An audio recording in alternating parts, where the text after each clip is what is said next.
ব্যবসা বাণিজ্যের সংবাদ ও বিশ্লেষণ নিয়ে ডিবিসি নিউজের নিয়মিত আয়োজন ইসলামী ব্যাংক নিবেদিত তালিকাতায় স্বাগত জানাচ্ছি এজি মাহমুদ। শিরোনাম জানাচ্ছিলাম, এবারে পুরো খবর। বিজ্ঞাপন ও চলচ্চিত্রে বিদেশি কলাকুশলীদের অংশগ্রহণ ফি নির্ধারণের বিরুদ্ধে নির্মাতারা। তাদের মতে এই সংক্রান্ত নতুন নীতিমালা রক্ষণশীল।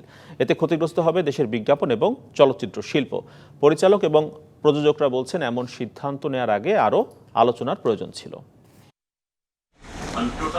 বিজ্ঞাপনের ক্ষেত্রে প্রতি বিদেশি শিল্পীর জন্য সরকারকে 2 লাখ টাকা ফি দেয়া সহ বিদেশি শিল্পীর অংশগ্রহণ সংক্রান্ত নীতিমালা 2021 প্রকাশিত হয়েছে। প্রতি শিল্পীর জন্য 2 লক্ষ টাকা করে ফি দিতে হবে।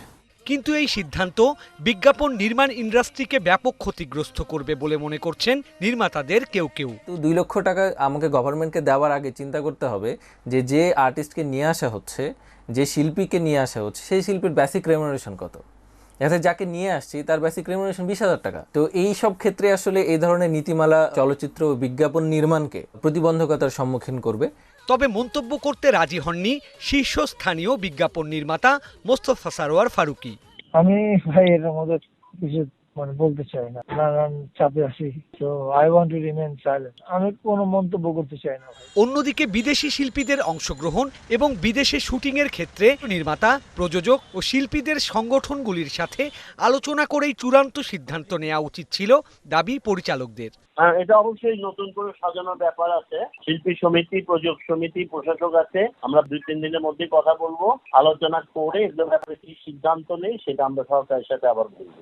বিদেশি শুটিং ও বিদেশি শিল্পীদের নিয়ে কাজ করার ক্ষেত্রে অনুমতি গ্রহণের সিদ্ধান্তে চলচ্চিত্রে যেন বিরূপ প্রভাব না পড়ে সেই আহ্বান জানিয়েছেন প্রযোজকরা। গল্পের প্রয়োজনেই কিন্তু অনেক সময় বিদেশি শিল্পীকে এনে কাজ করতে হয়, আবার দেশের বাইরে গিয়েও কাজ করতে হয়। এতে করে কিন্তু বিভিন্ন দেশের সাথে সাংস্কৃতিক সম্পর্কটাও বেশ সমৃদ্ধ হয়। মন্ত্রণালয়ের যে কোনো সিদ্ধান্ত যাতে চলচ্চিত্র নির্মাণের ক্ষেত্রে কোনো প্রতিবন্ধকতা তৈরি না করে সেই বিষয়ে বিশেষ নজর দেওয়ার জন্য অনুরোধ করছি। আমরা চাইবো যে আরও এই নীতিমালাগুলো সহজ করা হোক। সহজ করলে আরও বিদেশে চলচ্চিত্র এক্সপোজ হবে, সেগুলো আমাদের জন্য আরও ভালো হবে। দর্শকরা দেখতে পাবে বিদেশি দৃশ্যায়নগুলো। সবসময় দর্শক সেগুলোকে পছন্দের তালিকায় রাখে। দেশীয় বিজ্ঞাপন ও চলচ্চিত্রে বিদেশি শিল্পীদের অভিনয় বা বিদেশে দেশীয় চলচ্চিত্রের শুটিং অনেক দিন ধরেই চলে আসছে। তবে এই বিষয়গুলো নিয়ে রয়েছে নানা অভিযোগ। Sourav Appa, DBC news, Dhaka. ছাত্র যুব অধিকার পরিষদ আয়োজিত বাজেট আলোচনায় বক্তারা বলেছেন, করোনা মোকাবেলা করে কিভাবে দেশের অর্থনীতিকে চাঙ্গা করা যায় প্রস্তাবিত বাজেটে সেই নির্দেশনা নেই।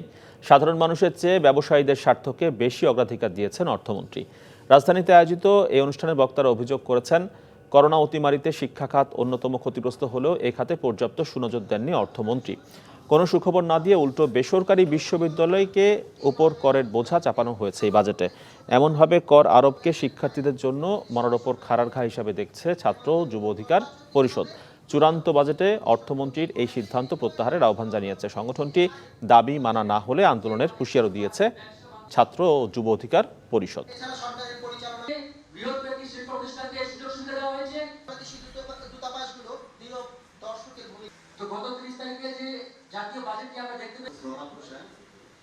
কার্যকারী সদস্য বাংলাদেশ ছাত্র অধিকার পরিষদ।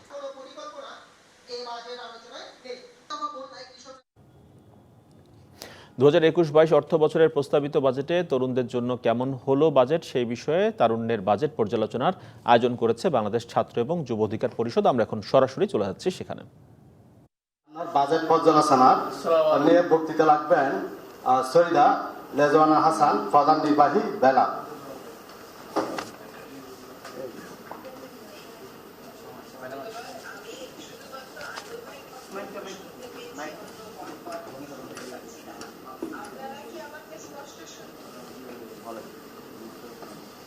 শুনতে পাচ্ছি ম্যাডাম? ঠিক আছে, আমি সংক্ষিপ্ত করে বলবো। আমার বাজেট বিষয়ে কতগুলো ধারণা থাকে। একটা হচ্ছে কিনা যে বাংলাদেশের যে মন্ত্রণালয়কে বা যে অধিদপ্তরের জন্য যেটুকুন টাকাই ধার্য করা হোক না কেন, এই টাকাগুলো কি আসলে ঠিক মতন ব্যবহার করা হয় কিনা। শুধু বাজেটে বরাদ্দ বাড়লো কিংবা বাজেটে বরাদ্দ কমলো, আমি এই বিতর্কে নিজেকে রাখতে চাই না। যে টাকাগুলো দেয়া হয় সে টাকাগুলো আসলে ঠিক মতন খরচ করা হয় কিনা, বা যে উদ্দেশ্যে দেওয়া হয় সে উদ্দেশ্যে খরচ হয় কিনা। সুফল পাই সেটাও কিন্তু আসলে আমার দেখার একটা অনেক বড় জায়গা। আরেকটা হচ্ছে আমি যে ক্ষেত্রে কাজ করি পরিবেশ নিয়ে, সেখানে আমি দেখেছি যে এই বছরের যে বিশ্ব পরিবেশ দিবসের ঠিক বিশ্ব পরিবেশ দিবস মাত্রই আমরা 5 জুন পালন করলাম, সেটা হচ্ছে প্রতিবেশ ব্যবস্থাকে ফিরিয়ে আনা, অর্থাৎ যেগুলোকে ধ্বংস আমরা করেছি, জলাশয়কে, পাহাড়কে, বনকে, এই বিভিন্ন প্রতিবেশ ব্যবস্থাকে ফিরিয়ে আনা। যদি এর সাথে আমি আমার বাজেট তুলনা করি এবং যদি গত বছরে যে টাকা দিয়েছিল সে টাকা ঠিকভাবে খরচ হয়েছিল কিনা এই প্রশ্নগুলো করি, তাহলে দুইটা জায়গাতেই আমি নেতিবাচক উত্তর পাই। এবছর বাজেটে বরাদ্দ বাড়লে শতাংশের হিসাবে পরিবেশের ক্ষেত্রে বরাদ্দ কম হয়েছে। আমি বিষয়টা নিয়ে খুব দুশ্চিন্তাগ্রস্ত না, তার কারণ হচ্ছে এর আগের বছর যে টাকাটা দেওয়া হয়েছিল সে টাকাতে ব্যয় হয়েছে, সেগুলোতে জনগণ সুফল পেয়েছে, এরকম সব পাচ্ছি না। অর্থবছরের শেষ দিকে এসে পুঁজিবাজারে কালো টাকা সাদা করার হিড়িক পড়েছে। নতুন করে ঘোষণা না আসলে বিনা প্রশ্নে অপ্রদর্শিত অর্থ বৈধ করার বিধান শেষ হচ্ছে 30 জুন। পুঁজিবাজারকে গতিশীল করার লক্ষ্যে 1 বছর লক ইন সহ শর্ত সাপেক্ষে 30 জুন পর্যন্ত পুঁজিবাজারে অপ্রদর্শিত অর্থ বিনিয়োগের সুযোগ পাচ্ছে ব্যক্তি শ্রেণীর করদাতারা। এই সুযোগ পাওয়ার পর 2021 সালের ফেব্রুয়ারি পর্যন্ত 10% কর দিয়ে পুঁজিবাজারে কালো টাকা সাদা করেছে 311 জন বিনিয়োগকারী। তাদের বিনিয়োগের পরিমাণ 430 কোটি টাকা। মার্চ, এপ্রিল এবং মে মাসে এর চেয়েও বেশি কালো টাকা পুঁজিবাজারে বিনিয়োগ হয়েছে বলে ধারণা করছেন বাজার সংশ্লিষ্টরা। দেশের প্রধান পুঁজিবাজার ঢাকা স্টক এক্সচেঞ্জে এপ্রিলের প্রথম সপ্তাহে 300 কোটি টাকার কম লেনদেন হতো। 15 দিনের ব্যবধানে সেই লেনদেন ছাড়িয়ে যায় 1000 কোটি টাকা। এরপর থেকে প্রতিদিনই বাড়তে থাকে লেনদেন, যা 2000 কোটি টাকা ছাড়িয়ে গেছে। গত 1.5 মাসে ডিএসসিতে লেনদেনের পরিমাণ বেড়েছে 4 থেকে 5 গুণ পর্যন্ত। এমন ধারাবাহিকতায় রোববার গেল 10.5 বছরের মধ্যে সর্বোচ্চ লেনদেন হয়েছে ঢাকার পুঁজিবাজারে। টাকা সাদা কালো পুঁজিবাজার কি পেল, এই বিষয় নিয়ে আলোচনায় আজকে আমাদের সঙ্গে যুক্ত হয়েছেন চট্টগ্রাম স্টক এক্সচেঞ্জের চেয়ারম্যান আসিফ ইব্রাহিম। আসিফ ইব্রাহিম, আপনাকে দেখতে পাচ্ছি বড় পর্দায় এবং স্বাগত তালিকাতা অনুষ্ঠানে। আমরা দেখছিলাম যে গতকালকেই কিন্তু গেল 10.5 বছরের মধ্যে সর্বোচ্চ লেনদেন হয়েছে ঢাকার পুঁজিবাজারে। বাজেটে কি এমন পাওয়া গেল যে হঠাৎ করেই দেখলাম যে বাজেটের পর প্রথম কার্যদিবসে এত লেনদেন হচ্ছে বাজারে? না, এটার সঙ্গে বাজেট ঘোষণার কোনো সম্পৃক্ততা আছে বলে আমি মনে করি না। এই ধারাবাহিকতা কয়েকদিন থেকেই আমরা দেখছি যে আমাদের পুঁজিবাজার ঊর্ধ্বমুখী। এখানে বাংলাদেশ সিকিউরিটিজ এন্ড এক্সচেঞ্জ কমিশনের নেওয়া কিছু পদক্ষেপ যেগুলো বিনিয়োগকারীদের উৎসাহিত করেছে এবং তাদেরকে সাহস জুগিয়েছে, সেগুলোর কিছু ফলশ্রুতি আমরা দেখতে পাচ্ছি। কিন্তু অনেক বিশ্লেষক আসিফ ইব্রাহিম এটি বলছেন যে যেহেতু 30 জুনের পর হয়তোবা পুঁজিবাজারে আর অপ্রদর্শিত অর্থ বিনিয়োগের সুযোগ থাকছে না, সেটি জানার পরপরই বা সেটির আভাস থেকেই আগে থেকেই এই অপ্রদর্শিত অর্থ বাজারে বিনিয়োগ হচ্ছে এবং বাজেটের পরপর সেটির বিনিয়োগ আরও বেড়ে গিয়েছে, যে কারণেই এমন উল্লম্ফন। এই দুটোর সঙ্গে কোনো ডিরেক্ট কোরিলেশন আমি দেখতে পাচ্ছি না। আমি আপনাদের অবগতির জন্য জানাতে চাই, আপনার রিপোর্টের হেডিং যেটা আপনি করলেন 311 জন বিনিয়োগকারী যে 430 কোটি টাকার কথা বললেন, গত বছর এই সুবিধাটা যখন দেওয়া হয়েছিল, আপনি যদি সর্বোপরি পর্যালোচনা করেন তাহলে দেখবেন যে মেজরিটি টাকাটা বিনিয়োগ হয়েছে আবাসন এবং গৃহায়ন খাতে। পুঁজিবাজারে কিন্তু পার্সেন্টেজ হিসেবে অতটা সেরকম এফেক্ট পড়েনি। সুতরাং এখানে বলা যেতে পারে যে আপনাদের যে ইয়েটা এখানে এসছে সেটা প্রপার নয়।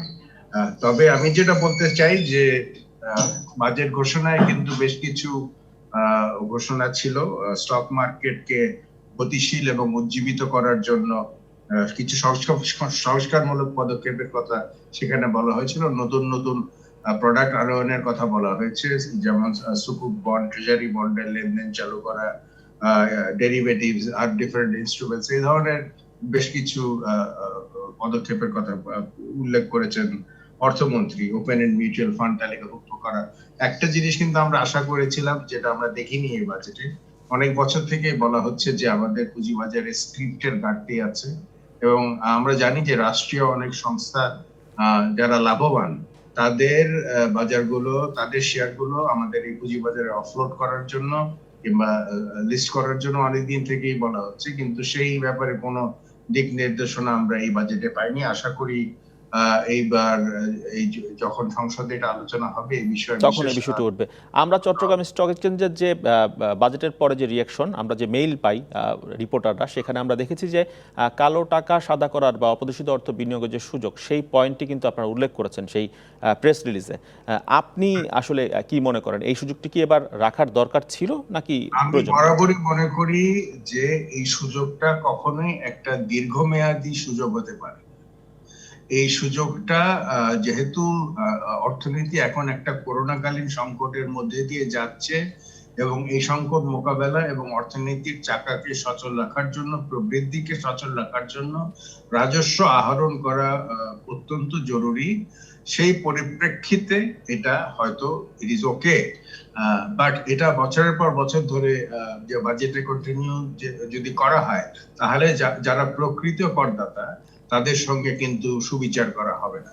সুতরাং this cannot be long term solution, এটা একটা অন্তর্বর্তীকালীন সলিউশন আমরা হিসেবে লিস্টেড নন লিস্টেড কোম্পানির যে কর্পোরেট কর কমানো হলো সেই বিষয়ে আলাপ করব, কিন্তু তার আগে একটি বক্তব্য রয়েছে আমাদের কাছে।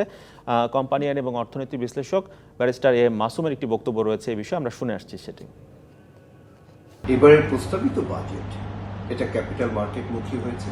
এবার আমাদের লিস্টেড কোম্পানির সাথে নন লিস্টেড কোম্পানি 7.5% ট্যাক্স গ্যাপ এবং লিস্টেড কোম্পানির জন্য 2.5% রিডিউস করে এখন হয়েছে 22.5% এবং বন্ডেও কিন্তু ট্যাক্স রিডিউস করা হয়েছে, যার ফলশ্রুতিতে যে কোনো ভালো কোম্পানি তারা কিন্তু লিস্টেড হতে যাবে এবং এর অ্যাজ এ রেজাল্ট যে এই যে ট্যাক্স রিডাকশন হয়েছে, যার ফলে দেখা যাবে যে প্রতিটা লিস্টেড কোম্পানি তাদের নেট প্রফিট বেড়ে যাবে, আর যদি নেট প্রফিট বেড়ে যায় তাহলে আর্নিং পার শেয়ার বেড়ে যাবে, আর আর্নিং পার শেয়ার বেড়ে গেলে তাদের কিন্তু ডিভিডেন্ড পে আউট বেড়ে যাবে, যার ফলশ্রুতিতে যত ইনভেস্টর আছে সবাই কিন্তু এর দ্বারা বেনিফিটেড হবে। আমরা শুনছিলাম বক্তব্যটি আসিফ ইব্রাহিম। আমরা দেখলাম এবার যে বাজেটে লিস্টেড কোম্পানির যেমন 2.5% কমলো, নন লিস্টেড কোম্পানির ক্ষেত্রেও 2.5% কমলো। তাতে করে কি আর নতুন করে কোম্পানি মার্কেটে লিস্টেড হতে উৎসাহিত হবে? ঘোষিত বাজেটে তালিকাভুক্ত কোম্পানির বিদ্যমান যে কর সেটা 25 থেকে 22.5% করা হয়েছে। আমাদের দাবি ছিল এই কর হার 20% নামিয়ে নিয়ে আসা। ডিফারেন্সটা যদি একই থাকে তাহলে কিভাবে লিস্টেড কোম্পানি, মানে যারা প্রাইভেট লিমিটেড কোম্পানি আছে তারা লিস্ট হওয়ার জন্য অনুপ্রাণিত হবে? লিস্টেড কোম্পানির জন্য কর হার আরো কিছু কমানো প্রয়োজন, যাতে করে আরো নতুন কোম্পানি আমরা বাজারে আনতে পারি এবং ভালো ভালো কোম্পানিদের আমরা নিয়ে আসতে পারি। একটা জিনিস নতুন যেটা হয়েছে, কয়েকদিন আগেই হয়েছে, এটা আগামী 10 তারিখে এটা ট্রেডিং শুরু হবে। চট্টগ্রাম স্টক এক্সচেঞ্জের এসএমই বোর্ডে প্রথম এসএমই একটা কোম্পানি 7.5 কোটি টাকা মূলধন তোলার উদ্দেশ্যে আবেদন করেছিল, সেটা গৃহীত হয়েছে। সিকিউরিটি এক্সচেঞ্জ কমিশন সেটা অ্যাকসেপ্ট করেছে এবং সেটা ট্রেডিং শুরু হতে যাচ্ছে। এটা একটা ভালো লক্ষণ। তার মানে যে সমস্ত কোম্পানি সেই শত শত কোটি টাকা বিনিয়োগ না, মানে যারা চায় তারা ছাড়াও ছোট ছোট কোম্পানি যারা আগ্রহী হবে তারা যে আসতে পারে মার্কেটে, এই উদাহরণটার মাধ্যমে কিন্তু এটাই প্রমাণিত হলো। এবং আমি আশা করি এই যে প্রথম যে স্টার্ট হবে এই কোম্পানিটা ট্রেডিং নীলয় 10 তারিখে সিএসসি তে, এরকম আরো অনেক এসএমই কোম্পানি যেন আসে। আমরা আশা করেছিলাম যে সরকার এসএমই কোম্পানিকে পুঁজিবাজারে আসার জন্য প্রথম 5 বছরে 10% হারে যেন কর নির্ধারণ করেন, সেই ঘোষণাটা কিন্তু আসেনি। আশা করি আগামী 1 মাস যখন এটা আলোচনা হবে, 1 মাস তো নেই, আর 23 দিন বাকি আছে সংসদে, তখন এই বিষয়টা তারা তুলে ধরবেন, কারণ এবং অবশ্যই গুরুত্ব পাবে বলে আমরাও প্রত্যাশা করছি। এসএমই ডেভেলপমেন্টের জন্য এবং পুঁজিবাজারে এসএমই আসার জন্য এটা একটা খুব ইম্পর্টেন্ট একটা পলিসি এজেন্ডা হতে পারে। জি, আসিফ ইব্রাহিম, অসংখ্য ধন্যবাদ তালিকাতায় যুক্ত হওয়ার জন্য এবং আমাদেরকে আজকে সময় দেওয়ার জন্য। দর্শক, যুক্ত ছিলেন আসিফ ইব্রাহিম, চট্টগ্রাম স্টক এক্সচেঞ্জের চেয়ারম্যান। বিরতির পর আবারও ফিরছি তালিকাতার সঙ্গে থাকুন। বিরতির পর আবারও ফিরে এলাম ব্যবসা বাণিজ্যের সংবাদ ও বিশ্লেষণ নিয়ে তালিকাতায়। সুতা ও কাপড় রফতানিতে বন্ডের লাইসেন্স থাকার শর্ত বাতিল চায় টেক্সটাইল মিল মালিকরা। সংবাদ সম্মেলনে এমন দাবি জানিয়েছে মিল মালিকদের সংগঠন বিটিএমএ। সংগঠনটির অভিযোগ, এমন সিদ্ধান্ত দেশীয় শিল্পের সুরক্ষা এবং সম্প্রসারণ নীতির সঙ্গে সাংঘর্ষিক। প্রস্তাবিত বাজেট প্রতিক্রিয়ায় বিটিএমএ সভাপতি মোহাম্মদ আলী খোকন রফতানি বাণিজ্যের খরচ কমানো এবং বস্ত্র শিল্পের স্বার্থ সংরক্ষণে উৎসে আয়কর 0.25% নির্ধারণের দাবি জানিয়েছেন। একই সঙ্গে টেক্সটাইল শিল্পে ব্যবহৃত যন্ত্রের ওপর ব্যবহৃত যন্ত্রাংশের উপর আমদানি শুল্ক 1% করতে হবে বলে জানিয়েছেন। মূলধনী যন্ত্রপাতি শুল্কের ভিন্নতার কারণে উদ্যোক্তাদের নানাভাবে হয়রানি হতে হচ্ছে বলে অভিযোগ করেন তিনি। কৃত্রিম মাসে সুতা তৈরির কাঁচামাল আমদানিতে ভ্যাট প্রত্যাহারের দাবি জানিয়ে বিটিএমএ সভাপতি বলেন, এটি টেক্সটাইল পণ্যের বহুমুখীকরণে ভূমিকা রাখবে।